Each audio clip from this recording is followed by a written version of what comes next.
The Turpin family case is one of the most shocking cases of domestic abuse and neglect ever recorded in the United States.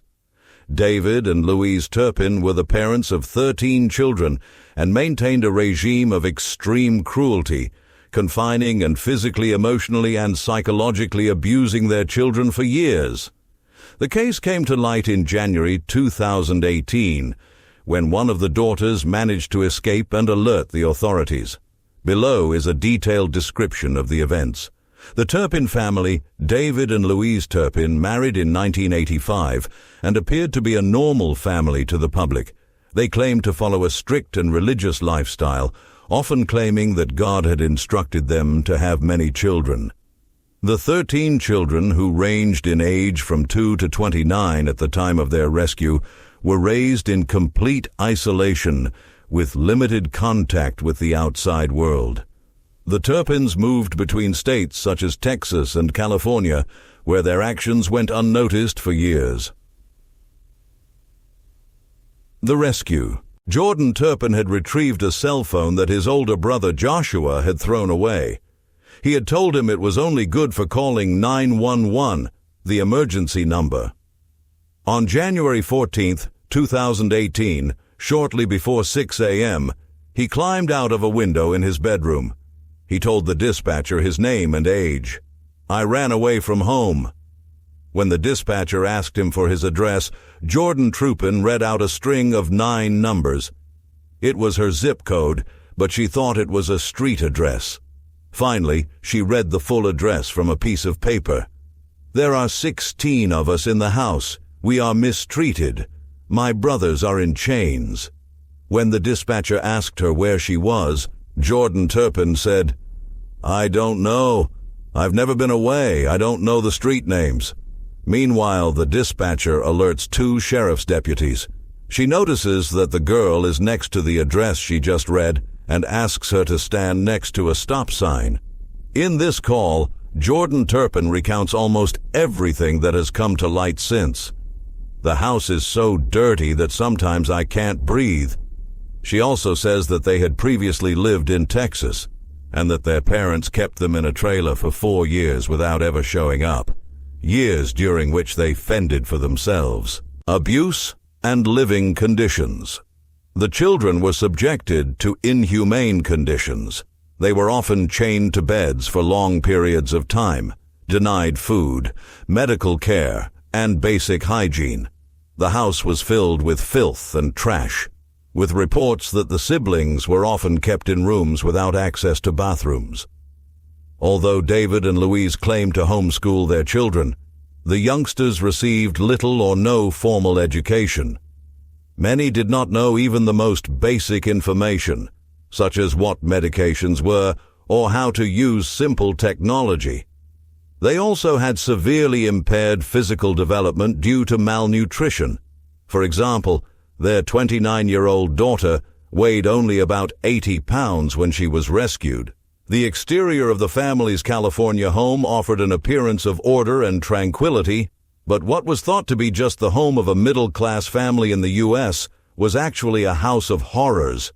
In addition to the filth and stench found by the authorities, the couple's children were severely malnourished and mistreated. One of the sons, aged 22, was found chained to the bed. His 2 sisters had just been released from the same punishment. The victims were forbidden to bathe more than once a year, were not allowed to use the bathroom, and none of them had ever been to the dentist in their lives. The growth of the older children was compromised by the poor diet. Authorities thought the 13 children were children, but there were adults in the family. The scene found by the police contrasts with the photos posted by the family on social media, in which they appear visiting tourist destinations such as Disney or Las Vegas. In many of these photos, the children appear wearing the same type of clothing, as if it were a uniform. They all look pale, but smiling. Residents of nearby homes now wonder if they should have suspected something. After all, the children, teenagers, and adults were rarely seen in the neighborhood.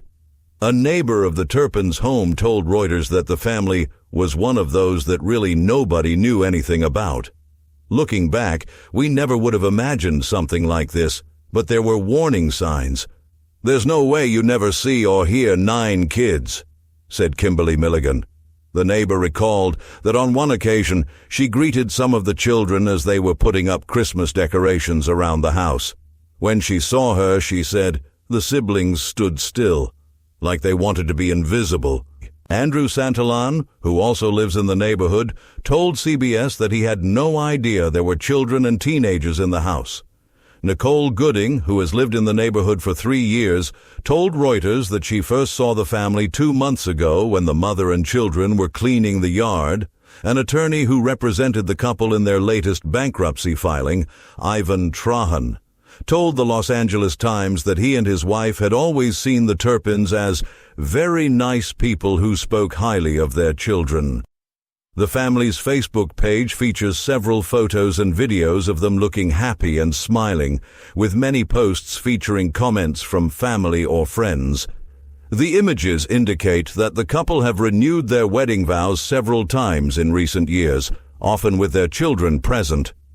In one series of videos, the couple is seen at the Elvis Chapel in Las Vegas, where David Turpin tells his wife, "I give you this ring as a symbol of my love, babe, babe." The children laugh as an Elvis Presley impersonator plays and applaud when the couple kiss. Homeschooling James and Betty Turpin, the children's grandparents, told the American press that their grandchildren were homeschooled. On the California Department of Education website, David Turpin is listed as the principal of Sandcastle Day School, a private school. The school opened in March 2011, according to the website, and there are 6 students enrolled there, all in different grades. In California, private schools operate outside the jurisdiction of the Department of Education. Students and their parents or legal guardians are directly in charge of these schools, and the state has no authority to monitor or evaluate them. Teachers also do not need to have a state-approved qualification to work at them. The grandparents said that their grandchildren received a very rigorous education at home, and that they were required to memorize long passages of the Bible. Despite this, Sandcastle Day School is listed in public records as a non-denominational school. The grandparents said that they found their grandchildren thin when they last visited the family, but that they appeared to be part of a happy family.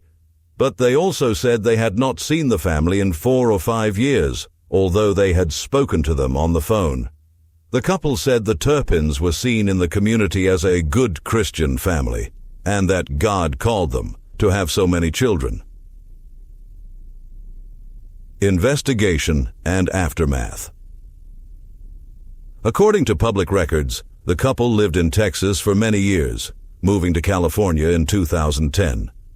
Louise Turpin, according to those records, worked as a stay-at-home mom with no income. David Turpin worked as an engineer for 2 of the nation's leading defense companies, Lockheed Martin and Northrop Grumman. But with so many children and a wife who did not work outside the home, records suggest that David's expenses exceeded his income, and he had to file for bankruptcy twice. Bank records show that he earned more than $140,000 in 2011, but the family's expenses exceeded his take-home pay by more than $1,000 a month. Louise told the court that she was a housewife and that she was very sorry for what she had done. "I love my children very much. I really look forward to the day when I can see them, hug them, and tell them I'm sorry." In interviews with investigators, the children described a life of beatings, neglect, filth, and darkness. Jordan would get up at 11 p.m. and go to bed at 3 a.m. He never saw the sun. He slept 15 hours a day and only left his room to eat, wash his hands, and brush his teeth. The only food he had was peanut butter sandwiches and frozen burritos. Their mother would call them one by one. They would go into the kitchen, eat a sandwich standing up, and return to their room. David and Louise Turpin were arrested and charged with 14 crimes, including torture, child abuse, false imprisonment, and neglect.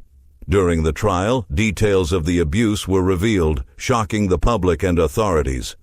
In 2019, both pleaded guilty and were sentenced to life in prison with the possibility of parole after 25 years. The children were placed in state custody after their rescue. Despite receiving medical, psychological, and social support, they struggled to adapt to life outside the abusive environment due to the trauma and lack of preparation for the outside world. What the children said: David and Louise Turpin cried as they listened to the children's testimonies during the trial. "I love my parents very much," said one of them, reading a statement. "Even though it may not have been the best way to raise us, I am happy for what they did because they made me the person I am today," he said. Another son spoke of the trauma of having lived through the horrific experience. "I can't put into words what we went through growing up there. I still have nightmares about the things that happened, like when my brothers were chained up or beaten." His forgiveness, however, was clear. "But that's in the past, and this is now. I love my parents, and I forgive them for many of the things they did to us." Not all of the children, however, were of the same mind. One daughter said, shaking, "My parents took my life, but now I'm recovering. I'm a fighter, and I'm strong. I saw my father change my mother. They almost changed me, but I realized what was happening," she added. Through his lawyer, David Turpin said he had good intentions in imposing education and discipline on his children. "I never intended to hurt my children. I love my children, and I believe my children love me," he said. The couple showed no emotion as the judge accused them of treating their children in a selfish, cruel, and inhumane manner. The only reason the punishment is less than the maximum time is because they accepted responsibility at an early stage of the process, Judge Bernard Schwartz said, referring to the possibility that probation could be granted in the future. The judge made a point of talking about the humiliation and the harm the couple's children suffered in that house of horror. Social impact. The Turpin case has brought to light questions about the oversight of families who choose to homeschool their children, as well as the shortcomings in the system that allowed the abuse to continue for so long. It has served as a wake-up call to the importance of early warning signs of abuse and neglect, highlighting the need for greater vigilance by authorities and society at large. The Turpin children, who suffered years of extreme abuse and neglect, continue to face significant challenges as they attempt to rebuild their lives.